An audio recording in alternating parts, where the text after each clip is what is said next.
는 이 시간 되게 하여 주시옵소서. 감사하며 예수 그리스도 이름으로 기도합니다. 아멘. 오늘 부활을 통과한 말과 마음, 부활을 통과한 말과 마음, 믿음 아니고 마음. 우리 노안이 많이들 오신 것 같습니다.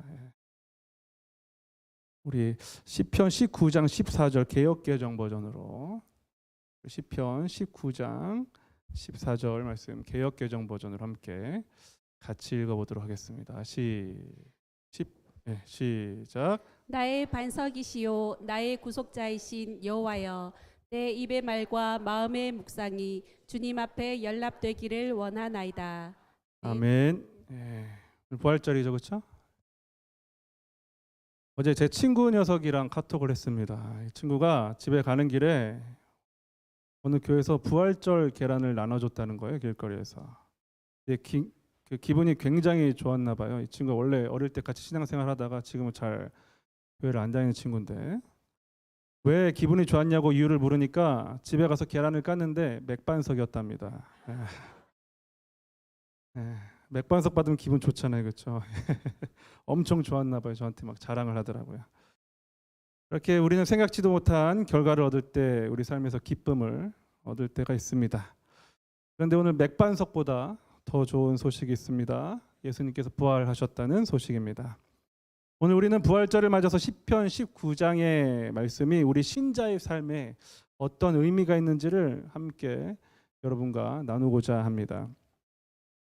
어제 또 연락이 왔어요. 친구 말고 우리 선교사님한테. 지난주에 오셨던 우리 선교사님께서 이제 인도네시아로 들어가신다고 공항에서 사진 찍어가지고 연락해 주셨습니다. 선교사님께서 지난주에 우리 교회를 통해서 성도님들의 섬김과 교제를 통해서 많은 위로와 힘을 받고 인도네시아 사역을 잘할 수 있을 것 같다고, 굉장히 전환점이 되는 시간이었다고 말씀해 주셨어요. 우리 성도님들께 감사의 말씀 전해달라고 하셨습니다. 벌써 일주일이 지났잖아요, 그렇죠? 시간이 참 빠릅니다.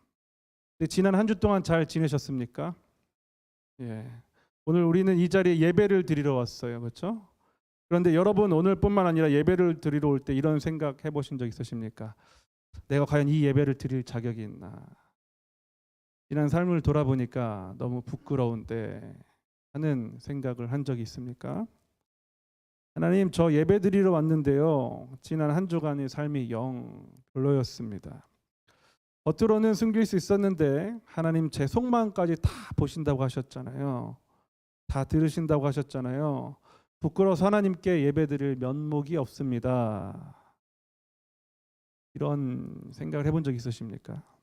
우리 모두는 하나님 앞에 잘 살아서 인정받고 싶은 마음이 있는데, 마음의 모든 생각과 말을 듣고 계신 하나님 앞에서 한없이 부끄러워질 수밖에 없습니다. 그래서 우리는 오늘 본문에 주목해야 되는 거예요. 그래서 본문에 주목해야 됩니다.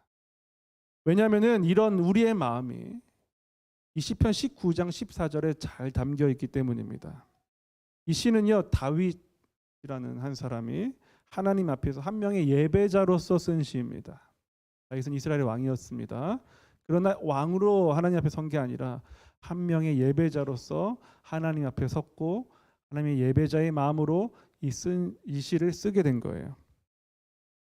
그런데 다윗은 이 시편 19장이 14절로 이루어져 있는데 19장 14절 마지막 절에서 자신의 소망을 이렇게 고백한 거예요. 아까 우리가 같이 읽어봤던 부분인데 다시 한번 같이 한번 읽어볼게요. 어떤 마음으로 이 시를 쓰고 기도하는 마음을 가졌는지. 시작. 나의 반석이시요 나의 구속자이신 여호와여, 내 입의 말과 마음의 묵상이 주님 앞에 연락되기를 원하나이다.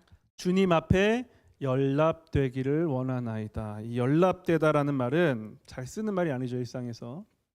히브리어로 라촌이라고 하는데 이 말은 기쁨, 기꺼이 받아들임을 이야기합니다. 이 말을 우리가 지금 읽은 개역개정 버전 성경에서는 연락이라고 번역되었죠. 연락되었다는 말은 제사하고 관련 있는 말이에요. 뭐하고 관련 있다고요? 제사. 특히 구약 제사에서 제물이 연락되었다라고 하면은 하나님께서 그 제물을 기쁘게 받으셨다라는 뜻입니다. 다른 번역본들과 비교해 보면은 이 연랍이라는 말을, 라촌이라는 말의 의미를 조금 더 분명하게 우리가 알 수 있는데요. 우리 몇 가지 번역을 좀 같이 볼게요. 공동 번역과 표준세 번역, 쉬운 성경 버전.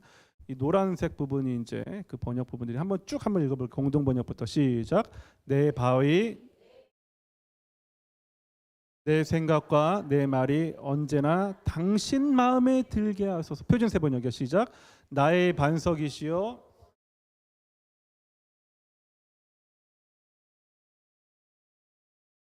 쉬운 성경이요. 나의 바위요 나의 구원자이신 여호와여, 내 입의 말과 내 마음의 생각이 주님께서 보시기에 흡족하기를 소원합니다. 또 두 가지 버전을 더 볼게요. NIV 버전과 킹 제임스 버전. 근데 같이 읽으면 또 우리가 시험이 되니까 노란 부분만 보시면 되겠습니다. pleasing이라고 되어 있는 거와 acceptable이라고 되어 있는 부분이 있어요. 이게 뭐냐면은 기뻐하시는 것, 그리고 받아들여지는 것을 이야기합니다. 이 구절을 여러 번역본으로 살펴본 바 종합을 해보면은, 내려주세요. 시험 드니까. 이 종합해 보면은 이렇게 요약이 가능한 것 같아요. 하나님, 나의 입에서 나오는 나의 모든 말과 내가 하는 모든 생각이 주님께서 보실 때 받을 만하시고 주님의 마음을 흡족하게 하고 주님께서 기뻐하시고 주님의 마음에 들기를 소망합니다. 그것이 저의 소원입니다라는 기도예요. 왜 다윗이 이런 소망을 담아서 시를 썼을까요? 왜 이런 기도를 했을까요? 자신의 모든 생각과 말이 하나님께서 받을 만하지 않기 때문입니다. 여러분, 이 시는요, 다윗이 왕이 된 이후에 쓴 시로 보고 있는데, 다윗은 왕이 되기 전에 사울 왕의 미움을 받아가지고 약 10여 년 동안 도망자의 신세로 쫓겨다닙니다. 그 시간 동안 그는요, 가족을 만나지도 못했고요, 집도 없었고, 늘 죽음의 위협을 받았고, 밥도 제대로 먹지 못하고, 잠도 잘 못 잤어요. 여러분, 그 다윗의 마음이 어떻겠습니까? 10여 년 동안 이렇게 살았다고 생각해 보십시오. 어떻겠냐고요, 그의 마음이. 사람들이 저에게 가끔씩 물어봅니다. 목사님, 요즘 어떻게 지내세요? 이제 오랜만에 연락하신 분들이죠. 그럼 저는 늘 이렇게 대답합니다. 좋은 날도 있고요, 그저 그런 날도 있습니다. 그래도 대체적으로 괜찮은 편입니다. 다윗도 그렇지 않았을까요? 10년이라는 시간 동안 도망자 신세로 지내면서 아무리 하나님을 사랑한다고 하지만 늘 좋은 마음으로 살았겠느냐고요. 다윗의 이야기가 기록된 사무엘서와 다윗의 심정이 기록된 시편들을 보면요, 다윗이 늘 좋은 마음이 아니었다는 걸 알 수 있어요. 우리는 하나님의 사람이니까, 다윗이 하나님의 사람이니까 늘 성령 충만해서 좋았을 거라 생각하지만 전혀 그렇지 않습니다. 다윗은 많은 시간 원망과 분노, 좌절의 시간을 보냈습니다. 그러니 그 마음에 선한 것이 있었겠어요? 그렇지 않다 이거예요. 그래서 다윗은요, 하나님 앞에서 자신의 삶을 돌아보면서 시편 19편을 썼는데, 그 마음에 이런 삶의 고백을 담아서 고백한 거예요. 여호와여, 내 입의 말과 마음의 묵상이 주님 앞에 연락되기를 원하나이다. 여러분은 여러분의 모든 생각과 말을 하나님께 드릴 수 있습니까? 저의 지난 한 주를 돌아보니까 하나님께 제물로 드릴 만한 생각과 말이 거의 없습니다. 그렇게 판단됐어요. 제가 물론 사람들 앞에서는 말을 줄이고 숨기면 되는데, 하나님 앞에서 마음까지는 숨길 수 없잖아요. 말은 안 하면 그만이고 안 만나면 그만이니까. 저의 욕심, 음란함, 거짓된 마음, 위선, 게으르고 싶은 마음 등등 하나님 앞에 드릴 마음이 하나도 없다 이거예요. 여러분은 어떠십니까? 지난 한 주 동안 어떤 삶을 사셨습니까? 하나님께 드릴 마음과 말이 있습니까? 그렇다면 하나님 앞에서 저와 여러분의 예배는 하나님께서 연락받으시지 못하는 그런 실패할 수밖에 없는 예배일까요? 그렇지 않아요. 다윗의 이 시편은 하나님께 드릴 것이 전혀 없기 때문에 죄의 문제를 해결할 수 없는 이 절망적인 상황에서 우리의 시선을 예수 그리스도께로 향하게 만듭니다. 그렇다면 죄의 문제를 해결하지 못하는 것이 왜 절망적인 걸까요? 왜냐하면 성경 말씀이 로마서 6장 23절에서 죄의 대가는 죽음이라고 선언했기 때문입니다. 우리는 죄의 대가를 좀 가볍게 생각해요. 그러나 하나님께서 판단하신 죄의 대가는 다 죽음입니다. 작은 죄나 큰 죄나 다 죽음이라고요. 지옥에 떨어질 죽음이라는 겁니다. 그러니까 우리의 마음과 말에 있는 것들이 하나님께 드려질 때 그것이 연락되지 않는다면 여러분 다 죽게 된다 이거예요. 그렇다면 죽음이란 게 뭔지 좀 한번 파악해 봐야겠죠. 부활절이니까. 그렇죠? 죽었다가 부활하신 거니까. 이 죽음이 뭔가? 이 스탠퍼드 철학 백과사전을 보면요. 미국 대통령 윤리위원회에서 이 법적으로 의학적으로 죽음을 정의를 하는데요. 죽음을 이렇게 소개해요. 죽음은 전체 뇌의 기능이 되돌릴 수 없이 정지된 상태이다. 브리테니카 백과사전은요. 죽음에 대해서 이렇게 말합니다. 죽음은 모든 생명체에서 결국 발생하는 생명 과정의 완전한 정지이다. 죽음에 대해서 여러 다양한 정의가 있겠지만 이 사전들을 보면은 죽음을 뭐라고 이야기하는 걸 알 수 있어요? 정지된 상태. 그렇다면 성경에서는 죽음을 뭐라 그럴까요? 사전에서는 죽음을 정지된 것으로 이야기했는데 성경은 뭐라고 이야기하냐는 거예요. 우리 전도서 12장 7절 말씀 보겠습니다. 전도서 12장 7절입니다. 시작. 그때 흙으로 만들어진 인간은 흙으로 돌아가고 그 영은 그것을 주신 하나님께로 돌아간다. 한 번 더 읽어볼게요. 시작. 그때에 흙으로 만들어진 인간은 흙으로 돌아가고 그 영은 그것을 주신 하나님께로 돌아간다. 성경은요 죽음을 단순한 생명의 정지가 아니라 분리 상태로 이야기합니다. 흙으로 만들어진 인간은 육체는 흙으로 돌아가고 영은 하나님께로 돌아간다. 분리된 걸 이야기하는 거예요.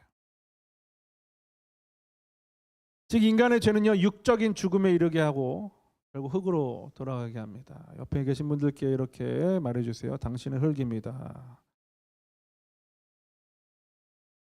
당신은 먼지입니다.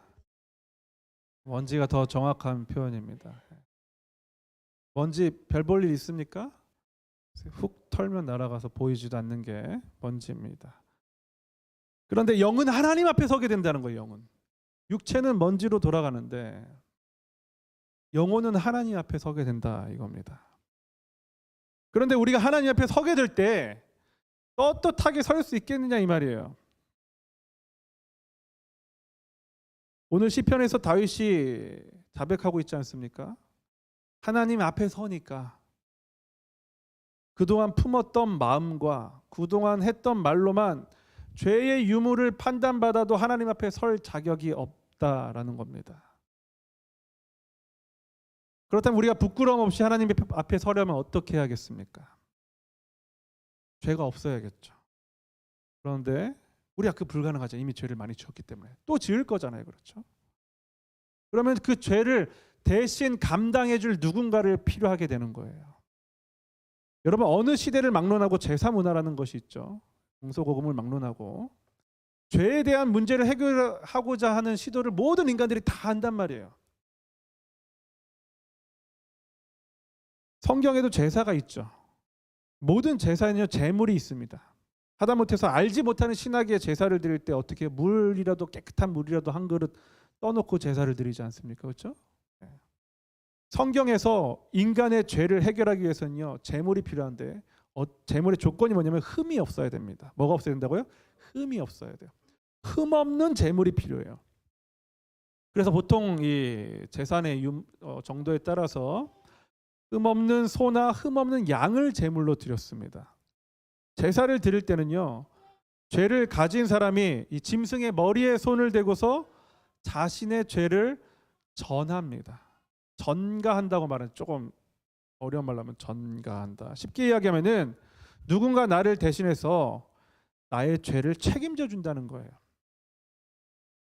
그러면 인간의 죄가 짐승에게 옮겨져 가는 것으로 간주합니다. 실제로 옮겨가는 게 아니라 간주하는 거예요. 양에게 죄를 전가하면은 손을 얹고 죄를 전가하면 짐승에게 죄가 다 옮겨졌다라고 이야기하는 겁니다. 이렇게 간주하는 겁니다. 그러면 그 짐승을 죄의 대가를 치르기 위해서 죽여버려요. 누구를 대신해서요? 나를 대신해서 죽이고 조각을 냅니다. 조각을 내서 제단에 불살라서 제물로 바칩니다. 그럼 그때 하나님께서 뭐 하시는 거예요? 연락하시는 거예요. 흠없는 제물이 죽어서 조각이 나서 태워지면 하나님께서 연락 기쁘게 받으십니다. 흠이 있으면 안 받으세요. 흠이 있으면 예배를 드린 사람에게 문제가 생깁니다. 반드시 흠없는 제물로 드려야 돼요. 레위기 1장 3절을 통해서 이 장면을 볼게요. 레위기 1장 3절. 레위기 1장 3절입니다. 시작. 만약 바치는 번제물이 소라면 흠없는 수컷으로 바쳐라.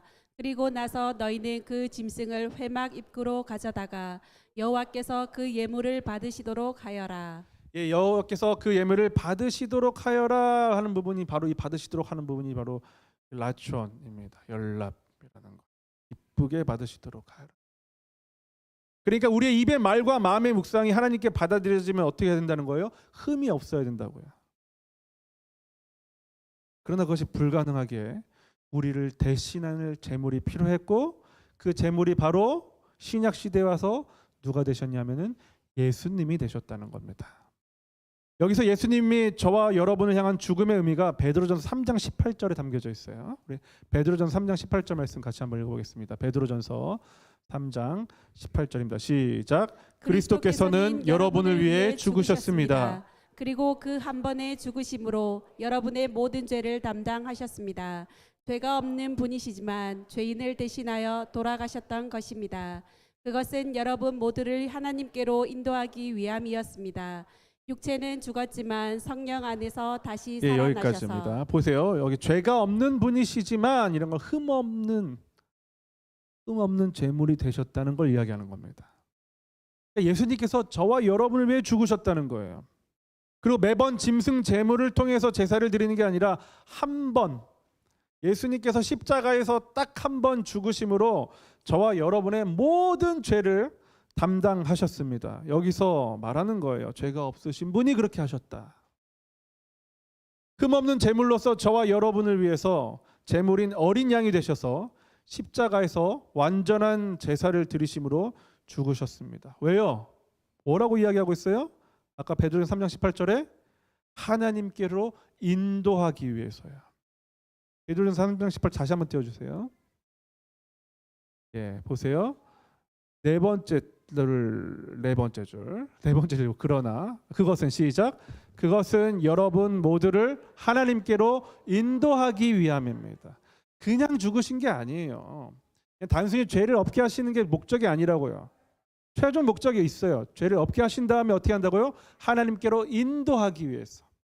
우리의 마음의 마음과 모든 말들이 하나님께 받으실 만한 것이 안 되어서 하나님 앞에 나갈 수가 없는데 예수 그리스도께서 우리를 위해 죽으심으로 이제 하나님 앞에 나아갈 수 있게 된 거예요.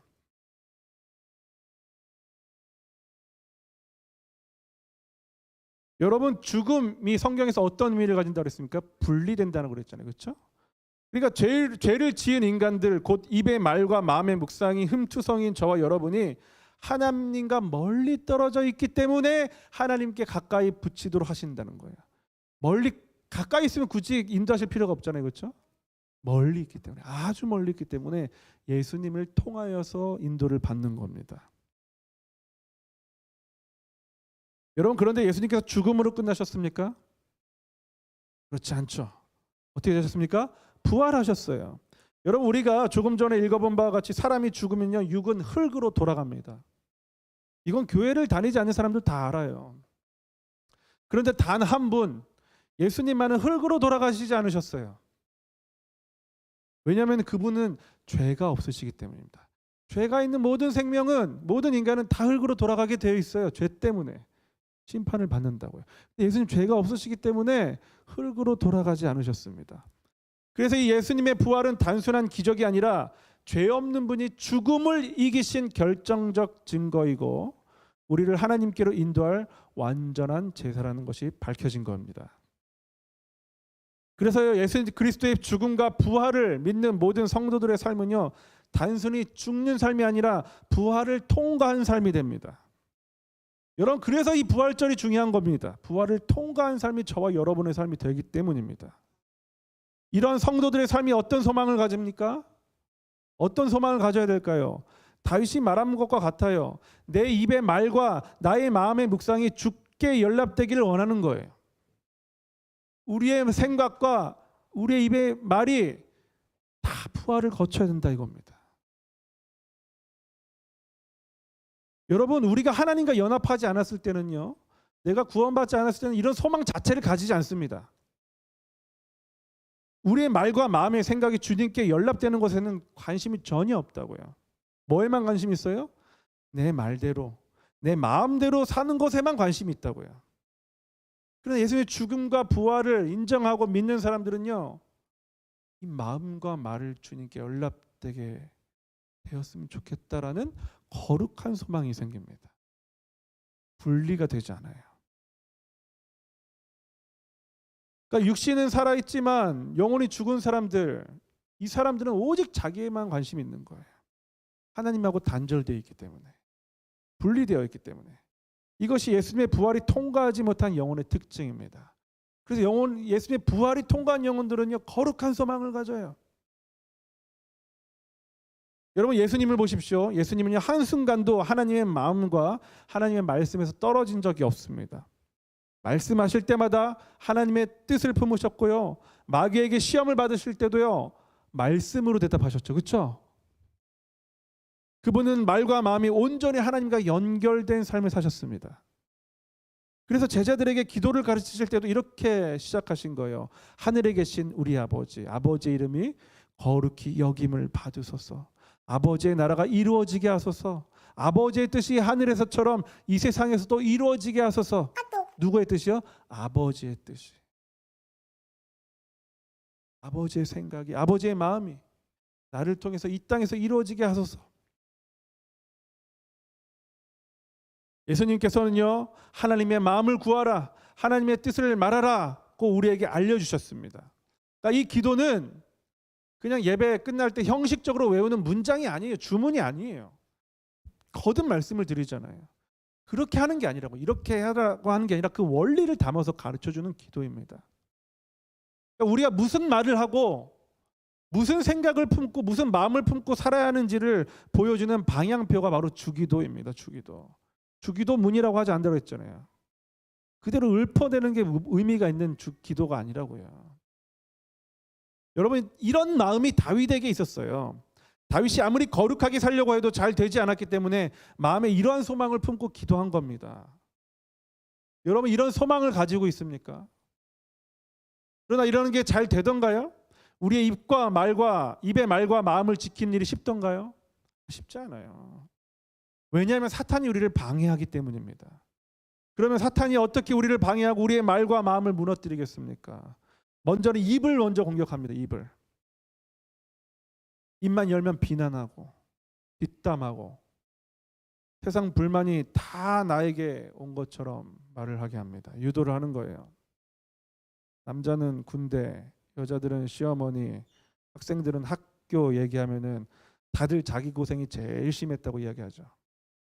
얘가 최고로 고생했다는 거예요. 최고로 불평합니다. 최고로 불망하고 최고로 원망합니다. 시합이 붙어요. 사탄은요, 불평과 원망을 일상화하도록 우리를 유도합니다. 그리고 이렇게 생각하게 만들죠. 말은 감정의 배출구다. 다 토해내야지 속이 시원한 거야 라고 말하도록 가르쳐요. 그렇죠? 이게 현대 심리학에서 상담학에서 말하는 거예요. 이게 뭐가 된다고요? 하나님께서 기뻐 받으시는 게 될까요? 아니라 이거예요. 사람들 앞에 내놓는 건 그게 안 됩니다. 그러나 하나님 앞에 내어놓는 건 기도가 되죠. 다윗처럼 하나님, 저 원수의 뼈를 꺾어 주시옵소서. 말했잖아요. 고상하게 말하니까 그런 거지. 나를 이 마음을 괴롭히는 저 원수 놈에 지나가다가 횡단보도에서 자동차 사고가 나가지고 뼈가 12조각이 나게 해주십시오, 하나님. 이런 기도를 하고 있는 거예요, 성경에서. 이 마음이 하나님 앞에 될 때는 기도가 되고 사람들 앞에 나가서는 더러운 말이 되는 겁니다. 또한 마음을 흐리게 하죠. 여러분, 마음을 잘 지키려면 어떻게 해야 됩니까? 우리 스스로의 힘으로는 안 되니까 말씀을 읽고 묵상해야 된다고, 하나님의 말씀. 그런데 이런 생각을 하게 만들죠. 경건의 시간 큐티, 어차피 읽어봐야 이해도 안 되는데 하나 안 하나 결과는 똑같으니까 안 해도 상관없지. 이런 생각을 가지도록 만드는 거예요. 또한 바쁨과 피로 속에서 핸드폰, 스케줄 처리, 시험 공부, 게임 등등 하다 보면 어떻습니까? 말씀이 생각날 틈이 없잖아요. 그럼 이렇게 결론을 내리죠. 오늘 하루 말씀 생각 한 번 안 나네? 그거를 당연하게 여기게 만들죠.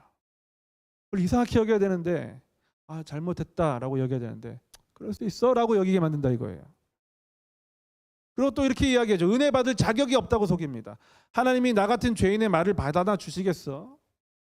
여러분, 사탄은요 자꾸 우리를 은혜를 받을 자격조차 없는 존재로 생각하도록 만듭니다. 우리의 과거 말실수, 우리의 잘못, 연약함들을 계속 생각나게 해서 낙심하게 만듭니다. 사탄은 결국 우리의 말과 마음의 묵상이 하나님께 드려지는 제물이 될 수 있다는 사실을 철저히 잊게 만들어요. 그래서 입을 더럽히고 마음을 혼탁하게 만들고 은혜 받을 자격이 없다고 속삭이는 겁니다. 사랑하는 성도 여러분, 왜 예수님께서 우리를 위해 죽으시고 부활하셨습니까? 예수님의 부활은요 단지 죽음 이후에 구원을 위한 수단이 아니라 오늘 지금 내 마음과 내 말과 마음을 하나님께 드리는 예배자로서의 삶을 회복하게 만들게 하시려고 죽으신 거예요. 그래서 부활하신 겁니다. 영원히 그 저주의, 그 죽음의 말, 그 죽음의 마음에 살도록 버려진 우리의 삶 가운데 부활하셔가지고 그 죽어진 말과 마음들이 살아나게 하신다는 거예요. 여러분, 이제 오늘 부활절을 맞이하여서 이런 소망을 가지시기를 예수님으로 축복합니다. 그럼 이제 우리는 내 마음대로 말하던 자가 하나님께 드리기 위해 말하게 되고 내 뜻대로 생각하던 자가 주님의 뜻대로 생각하게 됩니다. 왜요? 새로운 소망이 들어왔거든요. 그래서 이제 다시 말과 생각으로 죄를 짓지 않도록 우리의 말과 마음의 생각도 부활할 수 있게 해달라고 여러분 성령님께 도움을 구하시기 바랍니다. 새로운 기준이 생기는 거예요. 이제 내 입의 말과 마음의 묵상이 주께 연락되기를 내가 하나님 소망합니다. 부활은요 불분명한 나중의 일이 아니에요. 언젠가 올 일이 아니라고요. 오늘 우리의 입과 마음의 입의 말과 마음에 분명히 나타나는 회복입니다. 회복. 여러분 옆에 있는 사람들이 입을 보세요. 한번 입을 탁 쳐주면서 이렇게 당신의 입이 하나님의 입이 되기를. 우리 예수 그리스도의 부활을 통하면 그렇게 되는 거라고요. 여러분, 제 친구는요 맥반석 계란 하나에 그렇게 기뻐했지만 저와 여러분은 오늘 예수님의 부활을 품어서 입의 말과 마음의 묵상이 하나님께 연락된다는 이 소식에 더 감격하시기를 바랍니다. 여러분, 이보다 더 좋은 소식이 있습니까? 더 풍성한 은혜가 있겠습니까? 이제 다시 저와 여러분의 입의 말과 내 마음의 묵상이 주께 연락되기를 간절히 바라고 또 바랍니다. 주님, 저의 말과 마음을 받아주세요. 이 기도 제목을 품고 부활하신 예수님과 동행함으로 입의 말과 마음을 주님께 드리는 저와 여러분 될 수 있기를 우리 주 예수 그리스도 이름으로 축복합니다. 우리 다 같이 자리에 일어나셔서 우리 시편 19장 14절 말씀 으로 불러진 찬양이 있습니다. 내 입술의 말과 나의 마음의 묵상이라는 찬양인데요. 우리 같이 한번 우리 이 소망을 가지고서 찬양 드리겠습니다.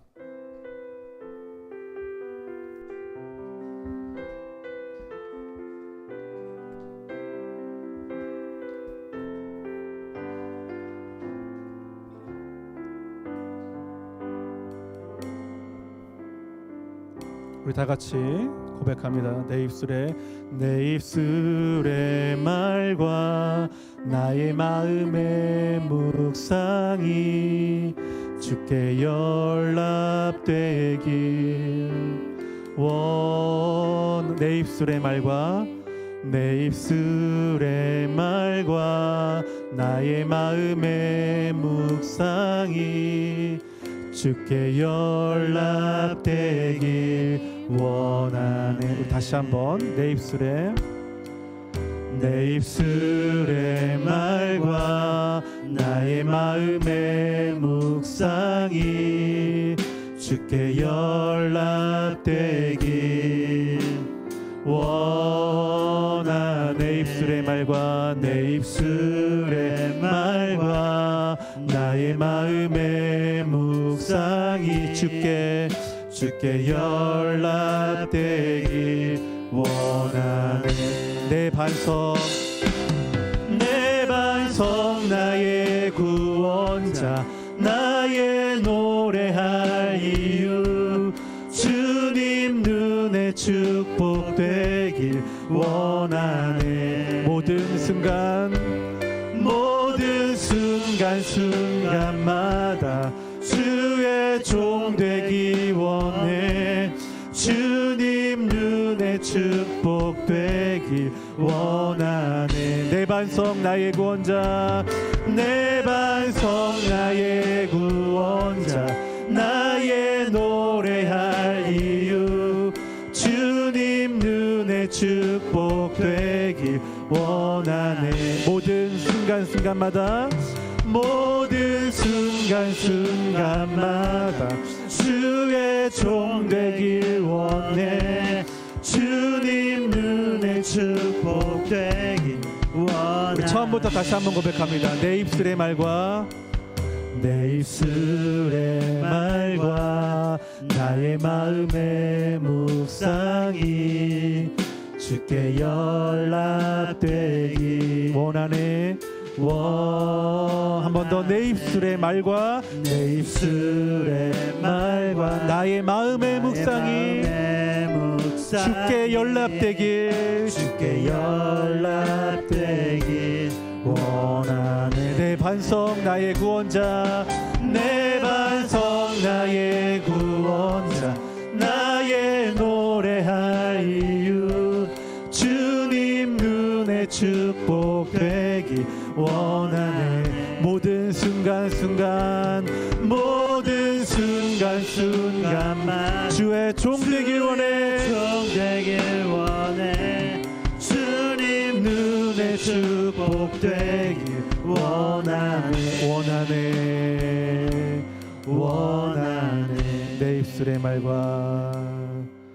내 입술의 말과 나의 마음의 묵상이 주께